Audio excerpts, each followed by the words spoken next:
Hi everybody, it's You Had to Ask, the show where I answer your questions, and this week my first question comes from Piker Eyes, who says, do you think the United States has pockets of progressive voters or pockets of conservative voters? Personally, I think it is the former, but those pockets are growing and new ones are appearing.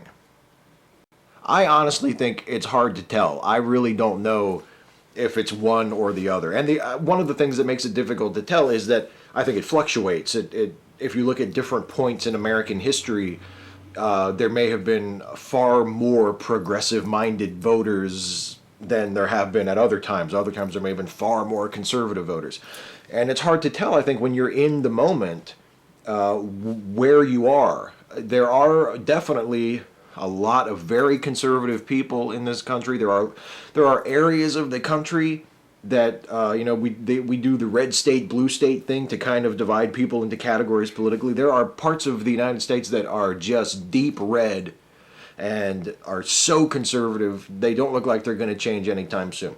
But what makes it misleading, or maybe not even misleading, but just difficult to get a handle on, is the red state areas, for the most part, are not major population centers, whereas the blue state areas are. So you look at a map where the states are color-coded, and it looks like, holy shit, look at all the red, what a conservative country. But the blue areas that might not take up as much space geographically are just packed with millions and millions and millions of people. So it's tough. It's kind of a toss-up. I don't know. I would like to think that we are more progressive than we are conservative, and I think the arc of history definitely identifies us, not just us, but human civilization in general, as a progressive thing. We do have a tendency, even though it sometimes takes us a while and it can be a very painful and sometimes even bloody process, we do have a tendency to correct our mistakes and improve our society, and move things forward and embrace progress, kicking and screaming sometimes, but we do it. Dynacat loves me. I have a question I'd like to see seriously addressed by some prominent atheists, but am struggling to frame. There are a lot of really stupid people who make channels devoted to a religious message, mostly Christian. Now, I believe everyone has an absolute right to get on YouTube and say what they want without being made to personally suffer for it. But there are many atheists who are really evil trolls who will stop at nothing to harass and ridicule certain religious people to the point where they have to lock down their channels and cut themselves off from the larger community. Whether that happens or not, the atheist trolls will pursue their target into their personal life, taking it to work, friends, and family. Now, it's a larger issue, not just one that happens between atheists and religious people, of course, but here's my problem. I don't see prominent atheists actively discouraging such behavior, and often I see them tacitly encouraging it. There's so much more to be said about the issue, but I'll stop it there and ask you where you stand on it and what you think can be done about it. There's never an excuse to harass people. There's never an excuse to dock drop people, to lie on people, to abuse people, to make really vicious personal attacks on people. When you do that sort of thing, you discredit yourself. And if you are associated with a larger movement like the atheist community or like the Christian community, you run the risk of discrediting that movement by creating the impression in the minds of people who view your video and view the behavior that you're exhibiting, of associating you with that movement and thinking, well, that's the way those people act. So no, I don't approve of that, and I think that it's inexcusable, and those sorts of things should not be tolerated and should be discouraged and should be marginalized as much as possible. I think one of the problems with prominent atheists or prominent YouTubers in general not coming out more strongly against that sort of thing, and I speak only from my own personal experience and from just my own feelings about it, is I would rather not talk about it. I would rather not get involved in it because I find it small time, I find it petty, and I find it boring.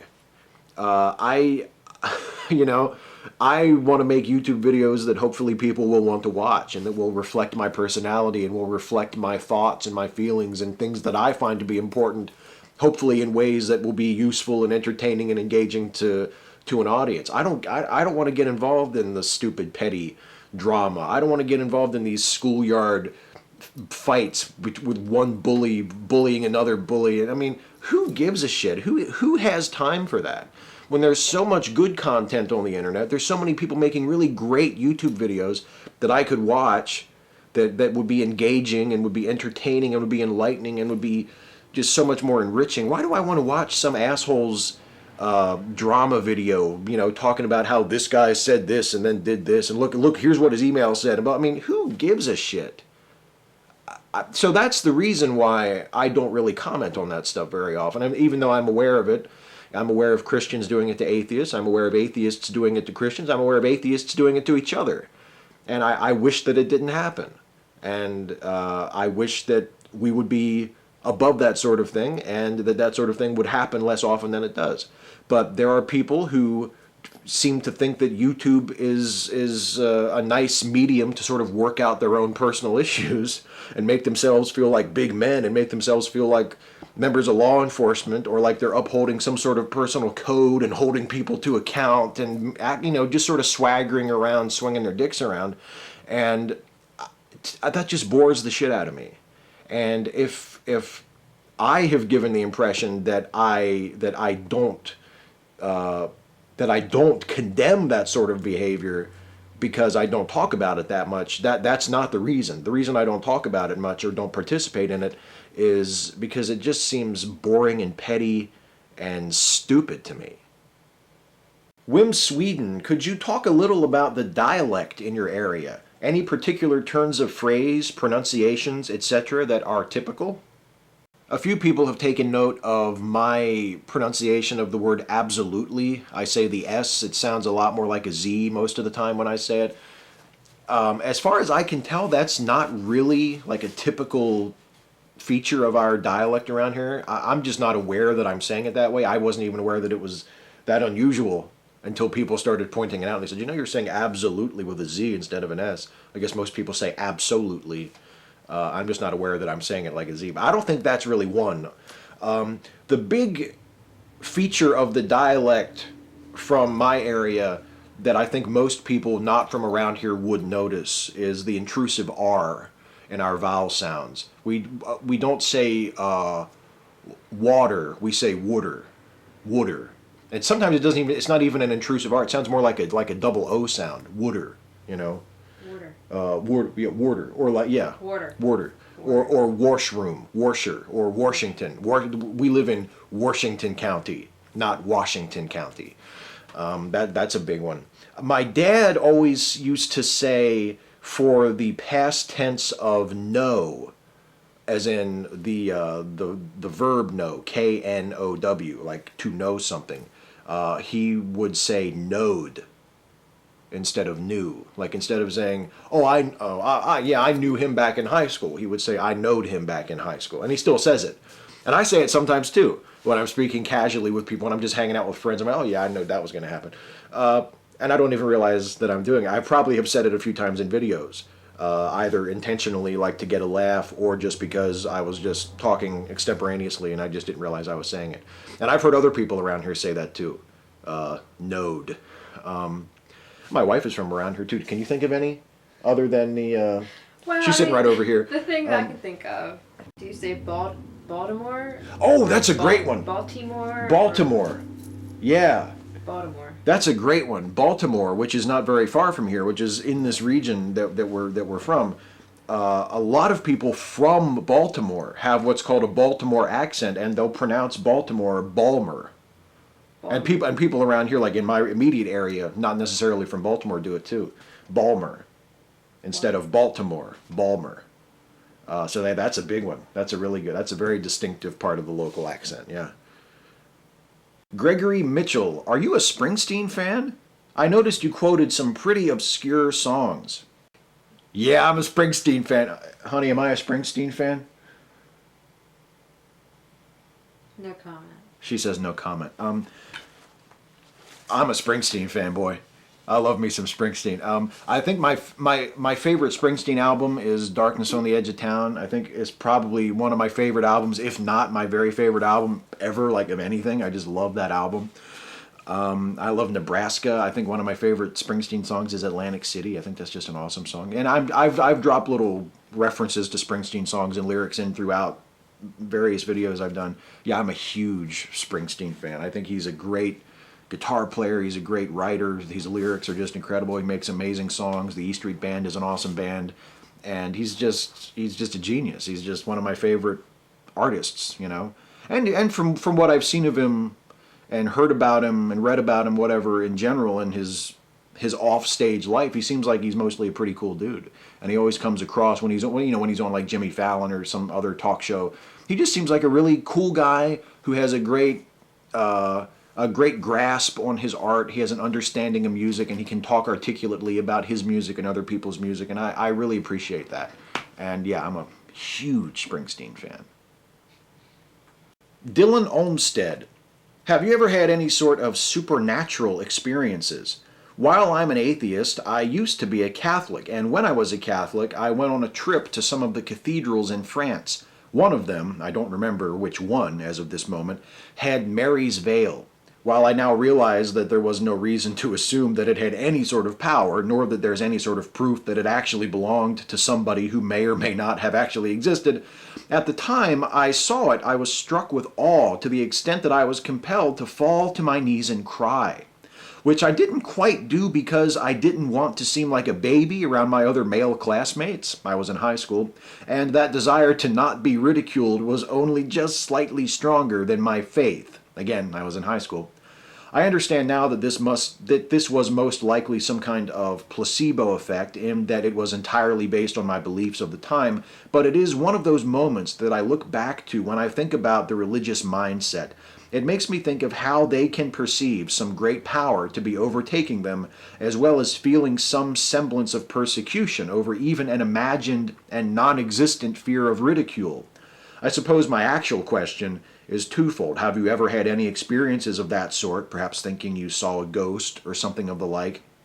And if you have had an experience of that sort, has it affected your thinking of the subject of the faithful in any way? I have had experiences of that sort. I have had two that I can think of off the top of my head. I wouldn't want to swear that I've never had any more than that, but the two that I always remember are when I was about 11 or 12 years old, I had set up a tent in my backyard, and the house I grew up in had a nice big backyard, and I was in the tent, and I was the only one in the yard. There was nobody else even outside anywhere near me, and I heard the voice of my pap, my father's father, my paternal grandfather. I heard him very clearly say Steve-O from the outside of the tent, which is a name that he called me frequently. And he was still alive at the time. He's dead now, but at the time that I heard this voice, he was still alive. So I got out of the tent and walked outside, fully expecting Pap to be there, and nobody was there. And he wasn't outside the tent. He wasn't at our house. He was nowhere around. And yet I heard his voice incredibly clearly, as like a voice outside my head. It was, and I can only conclude that it was what's called an auditory or an oral hallucination. I completely imagined it, but it seemed completely real to me. So that's the first one. And then the second one is, I've mentioned this before in videos. When my dog died, I had a dog from age 5 to about age 20 or 21, and she died she died in 2001. And at the time, I was not living at home anymore. I had an apartment in Hagerstown, and throughout my entire life, I've always had this feeling of just anxiety and almost panic come over me from time to time, centered on the fear of death. Like I would think about dying and not existing anymore, and how eventually I'm going to die and there's nothing I can do about it. And I would just get really anxious and afraid about that. And it would get like a tightness in my chest, and my heart would start to beat faster. And it usually happens at night when everything is dark and you're falling asleep.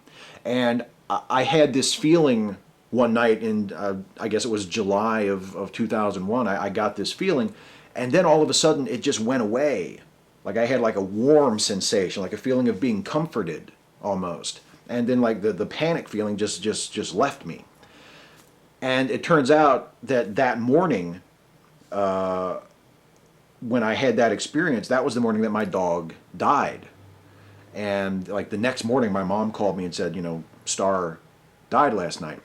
And I immediately like associated those two events. I immediately thought that my dog dying had something to do with the feeling of being comforted, the feeling of having that fear taken away from me. And now I think it was a coincidence. And now that I think about it, I don't think that the times kind of line up. Like because I was telling myself, well, maybe she died and like her spirit visited me, before she went to wherever she was going. And I don't think that happened. I don't think there are spirits. I don't think such things occur. There's no evidence that they do. But that feeling and that coincidence of having that fear and then having it leave me and then having it be on the same time, the same day basically that my dog died, that was a very powerful experience, and one that I sort of clung to for a long time. And it was one of the last lingering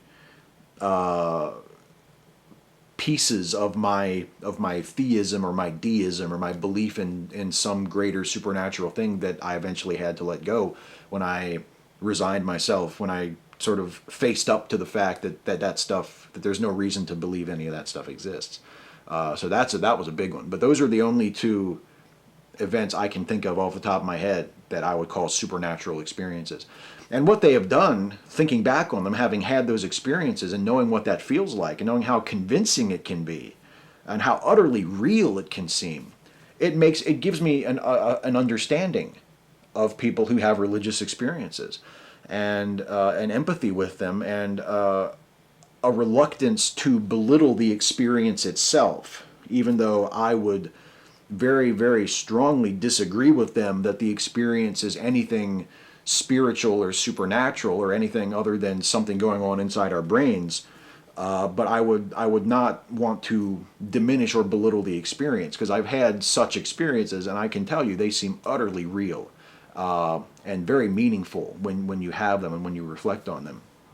I think Michael Shermer said once, and probably more than once, that we don't doubt that religious people have had these experiences. We just disagree on the nature of them and the cause of them.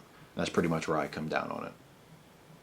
Adderall Apocalypse. Hey, so as a person who doesn't have training or experience in really any aspect of filmmaking, like most people, I'm assuming, I still feel like I can usually tell what constitutes good writing and acting and what distinguishes it from bad writing and acting. But I'm less sure about directing. What constitutes good directing and what distinguishes it from bad directing, and how much does that contribute to whether or not the film will be good as a whole? If you can identify what you like and what you think makes something good in terms of writing or acting, I think you already have the basic method that you need to do the same thing for directing. I think it's just that you need to learn what to look for. You need one of the most important lessons I ever learned as a critic, as someone who likes to watch films and analyze things and break them down, was actually in my music appreciation class that I took in college. And my music professor said, because someone asked, when we were first starting out in the class, he gave us like assignments, and said analyze this piece of music or that, and someone asked, what are we supposed to say? What are we supposed to write? We don't know the vocabulary. We don't know the different terms to refer to, tempo and form and things like that. And he said, look, don't worry about it. We'll learn that vocabulary as we go through the class. You'll pick up the terms. You'll pick up the different forms. You'll learn to recognize all these different elements that you'll need to talk about music, at a very articulate level. But the most important thing is to just describe what you're hearing. And I think that's very important for anyone who wants to be a critic or wants to learn to think critically about art, is even if you don't know the technical terms, even if you're not a film student and you can't talk about the visual style of a film in really technical terms, you can't talk about direction like a director would talk about it or like a film professor would talk about it, it doesn't matter. All you need to be able to do is identify what a film is doing and whether you like it or not and why you like it or you don't. For me personally, what makes a good director is camera movement, camera placement, camera movement, camera placement making sense, having a logic to a scene visually. For instance, why is if you're watching a scene in a film, why is the camera where it is in a particular shot? Does it make sense for the camera to be there? Is there a reason that the director put the camera over there instead of over there? Is there a reason why he's shooting this actor from a high angle looking down and this actor from a low angle looking up? Is that just a random thing that it feels like he just did because he wanted to do that, or does it have a sense of purpose? Does it serve a theme? Does it send a message to the audience? Is it a cue in some way? Is the camera shooting up at someone or something from a low angle to impart a sense of authority or a sense of size to it? That sort of thing. Purpose and intention and intelligence, implicit, obvious in the look of a film. That's very important to me. I think that's a sign of sophistication and of a really talented, thoughtful director. Things like that. Things like that show that it's not just being directed in the easiest possible way. You know, angles that aren't flat, angles that have a little bit of dimension to them, frames that are well composed, that aren't too cluttered, that aren't too busy, but are efficient and show you everything you need to see.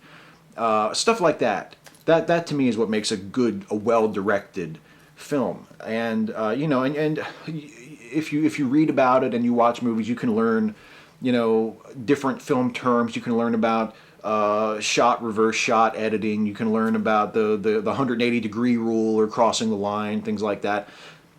And that can help you talk about filmmaking and talk about directing more articulately and maybe sound like you know something, but you don't have to know any of that. All you need to be able to do is identify what a film is doing and whether you like it or not, and be able to explain why you like it or not.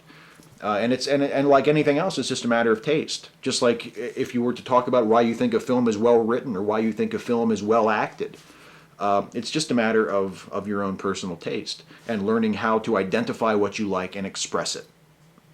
Mr. Croup.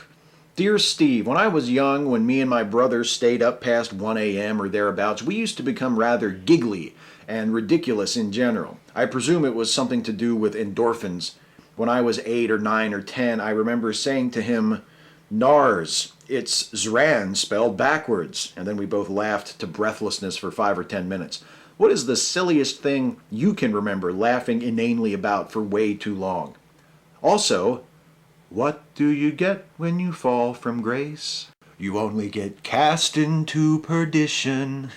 The thing that comes to mind for me as far as like laughing at just silly shit is I think it was when I was in 6th or 7th grade. I can't remember precisely, but I know I was in home economics class and I was sitting next to my best friend at the time, and we were doing like a word find or something. I guess it was one of those days where our home ec teacher had just was like, "Fuck this, we're not cooking anything, we're just going to do a worksheet." And the worksheet was like a word find with kitchen related terms. And I don't know how we got onto it. I don't know what got us started, but for some reason, every term on the worksheet that we were supposed to find became a euphemism for a vagina. Like everything. And no matter, even if whether it made sense or not, we would every single thing on the list would make us giggle, would make us laugh, because we started thinking about all of them as euphemisms for vagina. And the one that put us over the top was oven. Like we had done like 5 or 6 of them. We were like, and then we got to oven, and we just lost it. That's probably the best example. That's the best example that I can think of.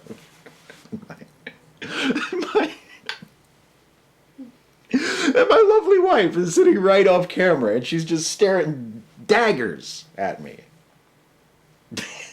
She's just, you know what it is? It's almost as if lightning is going to shoot out of her eyes and hit me right in. I don't know. Are the segues getting any better, do you think? No. Incomprehensible disgust. It's time for The lightning round. Rapid fire questions. Glib and adequate answers. Kung Fu Academy official. So Goyer's script appears to be getting a major rewrite for Batman vs. Superman. Best news ever? I don't know about best news ever, but it is. Anytime David Goyer is not writing a movie, especially a superhero movie, yes, that is good news because he's a grossly overrated writer. Crypt Keeper. Continuing with the sex with the Hulk discussion. Now that we have established that it is inadvisable for us normal humans to take on his behemoth banana hammock, what superheroes do you think could tame the beast? I'm thinking Reed Richards or possibly She-Hulk. Keep in mind that he probably blows his load like an overturned tanker truck full of ecto-cooler. Yeah, always keep that in mind. In fact, don't ever not have that in mind now for the rest of your life. Constantly think about the Hulk blowing his load like an overturned tanker truck. That's the key, I think, to a happy life. Yeah, I guess She-Hulk could take it. Reed Richards could take it. You got the stretchiness, you know. Wolverine, obviously. I mean, it might tear him up, but it wouldn't kill him because of the healing factor. Radical Bacon. Why do my feet smell like Doritos? You know, I've never really, I didn't really know this before, but if you eat like a lot of a particular type of food, apparently it changes the way your semen smells and tastes. So, and on a related note, I've been pounding back Doritos and jerking off on your feet when you're asleep. Top Gallant. You're such an asshole. Top Gallant, Comrade Shives. Why the red pickup truck? 'Cause that's just the color it was. Who gets their fucking truck repainted? Kind of a douche am I? Actually, it used to be my dad's truck and it was red, and I that's just the color that the fucking truck is. It's not red. It's like an orange. That's true. It's not It's a proper bright red. orange. It's like a salmon color. yeah. Well, I don't think it's salmon color. It's more like an orangey red. It's orangey red. Yeah. Red orange. I'll tell you what. You said comrade. It's not fucking commie red, so I resent that for one thing. God, Thank you. Cut that out. 'Cause Thank it's you, not honey. funny. Warp rules. How do you find all these channels so that you can make a shout out every single week? Most of them are channels that I actually watch, or at least have watched, you know, at some point. And also, sometimes people recommend them, so if you guys have a channel that I haven't shouted out that has a relatively small audience, that has fewer subscribers than I have, or that you think they should have, I'm always open for suggestions for shout outs. And other times it's just, you know, channels that have been suggested to me. But yeah, there are a lot of deserving channels out there. I'm not running dry on shout outs anytime soon. Lax Paint. Steve, I scraped my face into the road the day before the first day of kindergarten. Gotten my face bitten by a German Shepherd in the first grade. I clotheslined my face on an open cable while running in the 5th grade. Collected a few small claw marks during a few brother-sister battles in the 6th. And I might be trying to suppress a memory of getting shot in the face with a BB. What's the story with the scar on your right eyebrow? Man, after what you just said, it's going to be a boring story to you. I've told it before. I've mentioned it in other videos. When I was 3 or 4, I was getting out of my mom's car, and I fell, and I cut the side of my face on the edge of a seatbelt. That's how I got the scar. I wish I had been clotheslined in the face on an open cable, but that is not how it happened. It's not nearly a very badass story. Churthiel. Hi, Steve. What do you think of the BBC's Sherlock? I love it. I think it's awesome. I think Benedict Cumberbatch is a great Sherlock. I think Martin Freeman is an amazing Watson. I love Martin Freeman and anything I've ever seen him in. I think he's just one of my very favorite actors. And Cumberbatch is great. I thought this most recent 3rd season was not quite as good as the previous 2. I thought it was a little too self-referential. But I still thought it was great. It got me. You know, I was pulled into it emotionally. I thought it was great. And I think overall it's just a terrific show. Yeob. Hey Steve, lightning round question for you. What if this weren't a hypothetical question? Well, then you would have some serious fucking explaining to do.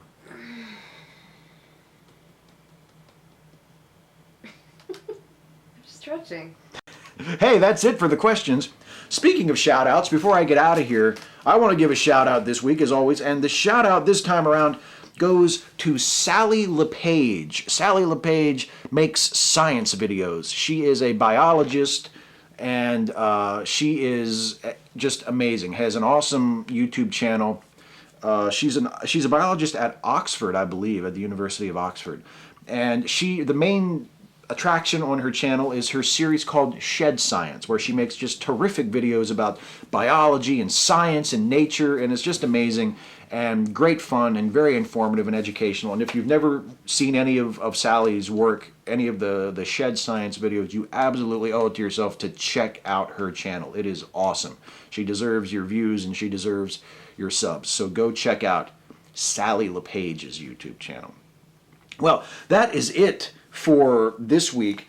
Next week, I will be back to do this again. And actually, I have something a little special for you next week. Next week, I think I'm going to be joined to take your questions by the disembodied voice you sometimes hear from this side of the frame, and that is my lovely wife, Ashley.